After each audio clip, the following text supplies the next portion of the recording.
joining me, covering a lot about the Washington Capitals and, of course, seeing how the season's been playing out with them, joining me live via the Global Satellite Network presented by StreamYard, Dan Holmi. So, man, this season, and I've been talking about it a lot, is that we've seen so many shifts of players going everywhere in the NHL. Now, I know the hardest part all NHL fans are talking about is because it's so cap stretched. Like right now, like you're watching the Avalanche, you're watching a lot of these teams. So as we're getting geared up for the trade deadline, because 3 big names have already been moved, and I like 2 of the 3 because I think Bo Horvat is exactly what the Islanders needed because they lost Jordan Eberle to the expansion draft, so they found the replacement. Vladimir Tarasenko, I think, is going to be on fire for the Rangers. And then you've got Ryan O'Reilly with Toronto. Is that the one piece that's going to get him past the first round of the playoffs? I don't know.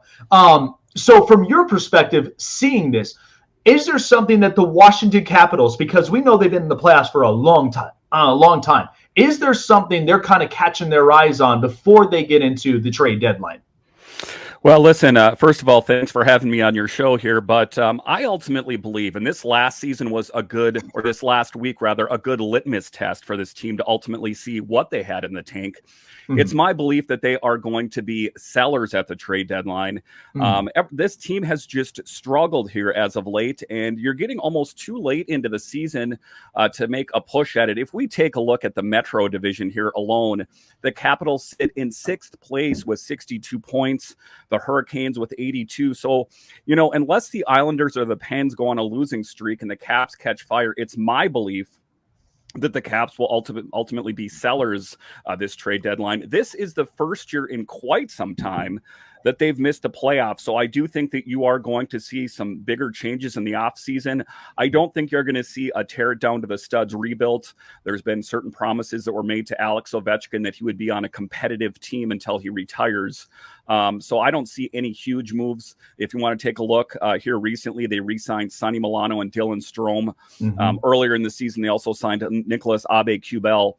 So I think that if ultimately what they're going to do is make smaller moves, something like that, and maybe stockpile some draft picks for the future.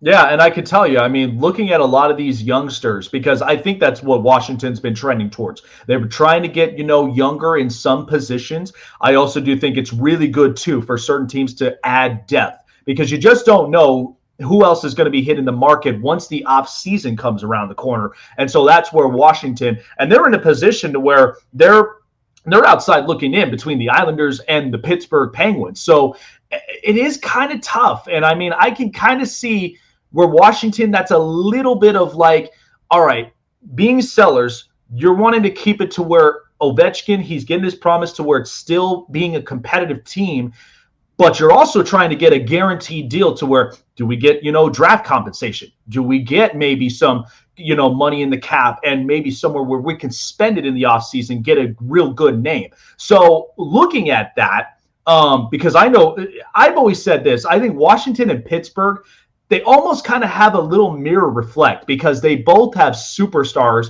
in those respective franchises, but they've always been like those big names you just can't count out. So, seeing that, I've watched this core with, Nicholas Backstrom, John Carlson, and a lot of it. Who do you see on this roster that is very, very likely he may not be in a Caps uniform come this trade deadline or maybe even in the offseason?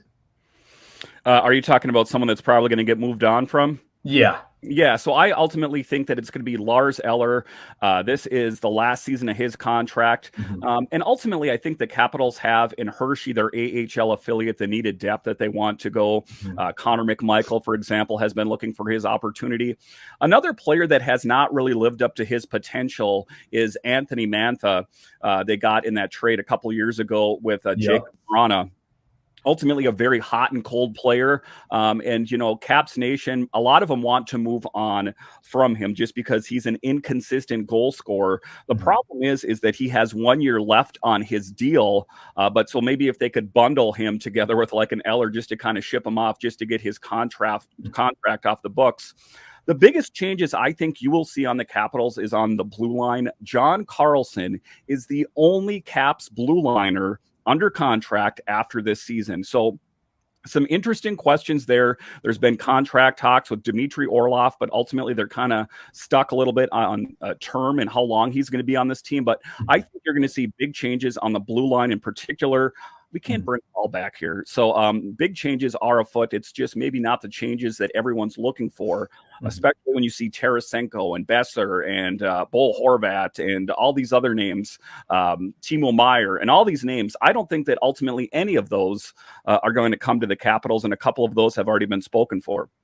Yeah, and it is tough, and I agree with you there, because the fact of, like, there's only so much of, like, the long-term players that you could keep on for a while, and then after that bit, like they did, signing Sonny Milano, and they ended up, re-signing, Dylan Strome. These guys are going to be, your potential futures, where you got to start thinking younger. You got to start getting some young guys in, because I know Ovechkin is going to retire Capital. I mean, there is no doubt about that. But eventually you're going to start to think about, well, after Ovechkin, who we have, and that's where I think it's a great mindset for the Capitals to really bring some new bloods in.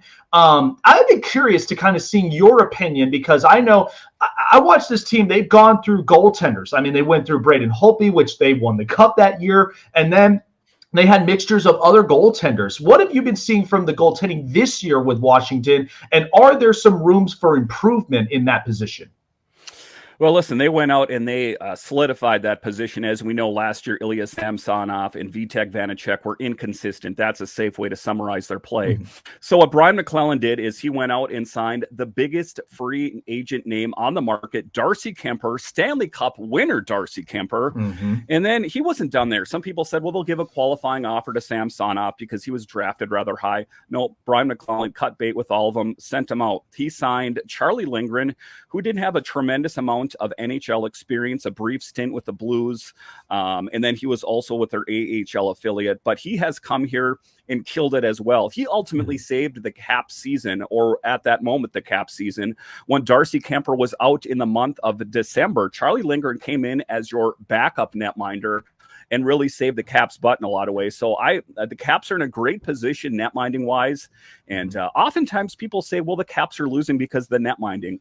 Well, I don't want to say that it's, I'm not absolving them from any guilt, but what I'm saying is it's the defense and the systems in front of them that are failing, that's putting Darcy and Charlie under tremendous pressure. Yeah, and that's where, and I know this too. I mean, talking with the Vegas Golden Knights, I mean, they were very notorious for it because of the fact that they had a really good goalie tandem. But every time when it comes to the defense, if they're not executing their assignments, they're not going and they're providing more protection for the goaltenders, because the goaltenders could do so much until they wear and tear, and then they're just like, look, I need help here. Like, I need some superior defense, and even to generate the offense to get them to be hyper aggressive on the other side of the net. That is where a lot of those assignments they have to execute. I do want to ask you, because I've seen the shift of this league now, and it's almost as if, and I've said this too, like even in the NFL, we watched this past season, and it's almost as if you kind of have to have a backup quarterback, because you just don't know what's going to happen with your starting quarterback. So when I look at this with goaltenders, even with Darcy Kemper, I think he's having a real good season, and then having the backup who really helps them win games when they really, really need it. How important is that, even around the league, to have just that? Like, I'm not looking for somebody to be, a Darcy Kemper or even a Vasilevsky or somebody in the backup role, but how important is that, even through the long stretches of the season? I mean, it's very important. It's what keeps your team competitive. I'll speak to the Capitals in particular. They struggled last season because of inconsistent goaltending. Listen, they tried to retread that tire for 2 years with Samsonov and Vanacek, and it just didn't work. Vanacek, who we lost briefly in the expansion draft to the Kraken, and then through some movements with sending Dylan to the Jets, they were able to get Vanacek back, and everyone is very happy about it. But ultimately, he did not gel with this team. The interesting thing for me is that many of these Capitals goalies, they go on to other teams and kill it. Look at Vanacek in New Jersey. Look at Phoenix Copley for the Kings. An interesting guy who ultimately never found his spot on a regular basis for the Capitals, was revered as pretty much an AHL goalie, and then has gone out to the Kings and killed it out there. Hats off to Phoenix Copley.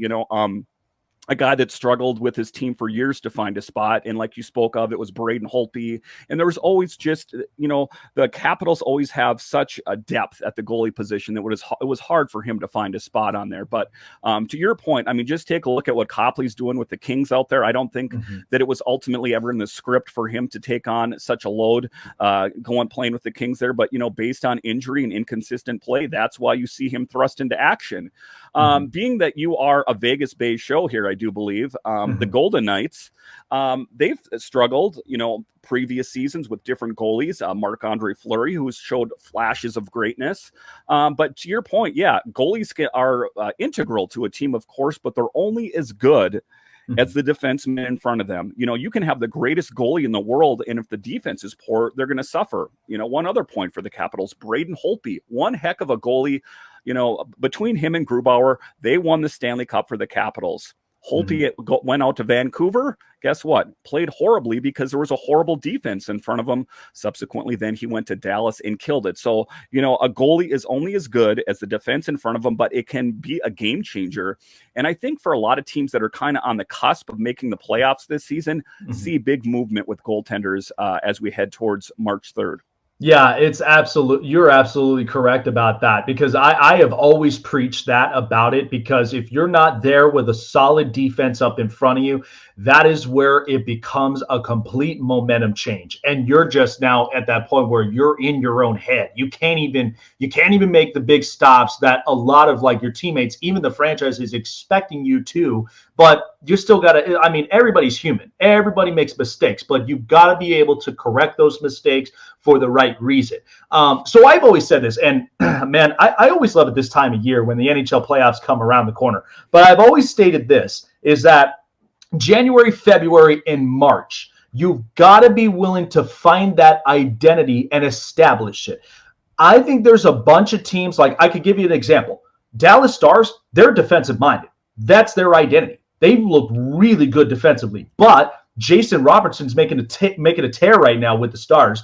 And then I watch, Colorado, hyper aggressive offense. That's their identity. So when you are on the outside looking in and the rest of this league, are there some teams that stand out to you that kind of have that identity set, and maybe some they may end up struggling in the playoffs because they can't seem to find their identity late in this season? Well, I think that, based on this last Stadium Series game that the Capitals got demolished in, I do think that the Hurricanes are going to be a team to be reckoned with. They are number one in the Metro. And, under Rod Brindamore's tutelage there, I think that he's really got that team dialed in. And I think that's the team to beat.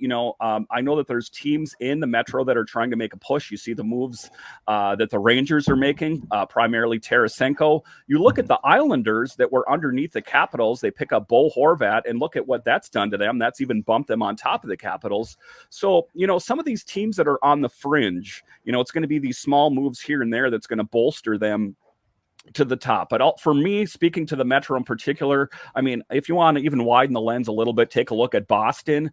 Boston's one heck of a team. You take a look at the Hurricanes, pit those two teams together. Wow, sign me up. I want to watch all kinds of that. But it is going to be interesting going forward to see what shakes out. You're starting to see some teams kind of jostle up and down a little bit. In the Metro, though, it's pretty locked in. It's the Canes, it's the Devils, it's the Rangers. And, pretty much those guys, you take a look at the Rangers and you take a look at the Islanders, they put their guns on the table and they looked at everyone else in the Metro and said, what are you going to do about it? So what are you going to do about it? And ultimately the Capitals, I'll speak to them. Even if you brought a big marquee name in, I don't think, say Tarasenko came here, say Bo Horvat came here, say they both came here before they got moved. I don't know if that would have made a difference. It's just the total package of this Capitals team that is struggling. You take a look at it, Wilson and Backstrom. Wilson, who has missed almost the entire season, was in the top 3 in goals this last season. he's missed almost primarily this entire season. Kuznetsov has been inconsistent, and Ovechkin has missed some time here due to the passing of his father. So there are a lot of moving pieces that contribute to the Capitals' success and failures, and as a whole, the NHL, their wins and losses and how they're going to fare. But I think that this trade deadline, March 3rd, is going to be most interesting. I see big names getting moved on contenders. Teams like the Caps probably going to be a little quiet. Yeah, I really would be curious to see which ones that they're really going to start, going all in, because I mean, you watch teams where they even made moves in the offseason, like how I watch the Hurricanes. They are clearly all in the Metropolitan, and then the Rangers, in the perfect time, they get Vladimir Tarasenko. They now are starting to become that hyper aggressive team, and with Gerard Gallant at the helm, I mean, offensive centric guy, he knows all about it, and so. Yeah, and even with the mixtures, Pittsburgh, the Islanders, I've really been curious as far as Florida and even for Buffalo. I mean, Buffalo, I'm very happy of the fact that they've got something they can live for. I mean, Tage Thompson, I mean, the kid's unbelievable. And I'm like, and I've watched this shift to where they had Jack Eichel. They had all these guys. And then it's like, now what do they do from there? And Tage is there. He's their big prospect, and he's just looking absolutely phenomenal. So for the Capitals, I mean, I know it's a long, long history with Alex Ovechkin, and I know taking time off to being with his family, I respect that, and that's exactly what you would want for a great player who's won a Stanley Cup, who's obviously broken records. We just seen him not too long ago move up the ranks with, the goal scoring leaders. Will we at some point, and I mean, that guy could honestly play forever. I mean, when I look at Russian players, it's like they got no stop button. Like they could just play for a long, long time. Will we eventually see Alex Ovechkin really make that mark to surpassing the great Wayne Gretzky at goal scores? I think we will, and I'll answer this question here, and then I got to run because I got a show lined up here. But right now, Ovechkin has 812 career goals. His projected season when he's supposed to pass and surpass Wayne Gretzky is the 24-25 season, 83 goals until he reaches his target. I do think that it is possible for him to catch Wayne Gretzky. He caught Gordie Howe, and he caught all these other guys. The biggest thing for Ovechkin is staying healthy. He's got to stay healthy. And he is the Russian machine that never breaks, but we are seeing some injuries pop up a little bit the older he gets here, but he is pretty resilient. In past seasons, we found that he's played with, a separated shoulder and some pretty major injuries. So he is a tough guy. He can play through a lot. The big thing for Ovechkin is staying healthy. And I ultimately do think he is going to catch Wayne Gretzky. There's no doubt about it. Oh, man, I would love to see that in the game where I'm going to get my popcorn ready, watching just greatness behind us. I mean, hey, we watched LeBron James be the all-time scoring leader, passing Kareem Abdul-Jabbar. So to see Alex Ovechkin do it against a great Wayne Gretzky would be just absolutely phenomenal. One in the record books. Well, I appreciate your time here, Dan. Where can people find you to get everything Washington Capitals? All right, you can find me on Twitter. It's at DanCaps218. You can find the show on Twitter. It's at Locked On Caps. And then, of course, the podcast Locked On Capitals is available wherever you find your podcasts, including YouTube. Well said from there. Thank you so much, Dan. Appreciate your time, and good luck to you and the Capitals. And we shall see what the trade deadline will really be, because it's going to be some hot stuff getting geared up for the NHL playoffs. Thanks, man. Take care of yourself and have a great rest of the day. Thanks for having me on. Absolutely, man. Great stuff. And it